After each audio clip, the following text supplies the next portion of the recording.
शेतकरी जे बाकी आहे त्यांना तात्काळ ते पैसे द्या। राज्यातील शेतकऱ्यांसाठी अत्यंत आनंदाची बातमी आलेली आहे।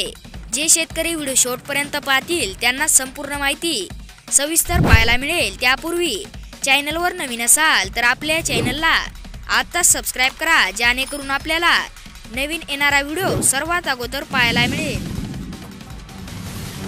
ई-केवायसी तत्काळ करा, अन्यथा भरपाई मिळणार नाही। नैसर्गिक आपत्तीमुळे नुकसान झालेल्या शेतकऱ्यांना भरपाईची रक्कम महाडीबीटीद्वारे थेट बँक खात्यात जमा केली जाणार आहे। त्यासाठी संबंधित लाभार्थ्यांनी विनाविलंब करता ई-केवायसीची प्रक्रिया पूर्ण करून घ्यावी, अन्यथा भरपाई मिळण्यास अडचण निर्माण होईल।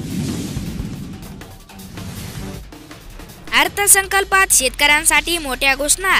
सध्या पाहायला गेलं तर कापूस सोयाबीन उत्पादकांना मिळणार 5,000 रुपये। सध्या एकंदरीत पाहायला गेलं तर मालाला कमी भाव मिळाल्यामुळे शेतकऱ्यांना मोठ्या प्रमाणामध्ये फटका बसलेला आहे।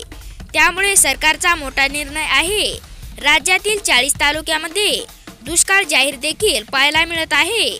सध्या पाहायला गेलं तर सरकारकडून ही शेतकऱ्यांसाठी दिलासादायकच बातमी आहे।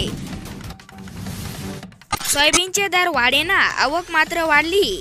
मागील महिन्यापासून सोयाबीनचे दर स्थिर आहेत। एकंदरीत जर पाहायला गेलं तर सध्या सोयाबीनला 4,225 ते 4,450 रुपये असा दर मिळत आहे। पीक विम्याचे पैसे आल्याने शेतकऱ्यांमध्ये समाधान। गत वर्षीचा विमा या हंगामात होणार मदत। गत वर्षी परिसरामध्ये सरासरीपेक्षा कमी पाऊस झाला होता। पावसाने ओढ दिल्यामुळे पेरणी होऊनही उत्पादन निघाले नव्हते। त्यामुळे शासनाने 1 रुपयामध्ये पीक विमा योजनेअंतर्गत पीक विमा घेतलेल्या शेतकऱ्यांच्या खात्यावर गेल्या 2 दिवसापासून पीक विम्याची रक्कम जमा होऊ लागली आहे। सर्व योजनेचे पैसे महिन्याच्या 5 तारखेला लाभार्थ्यांच्या खात्यात जमा करण्याचे निर्देश।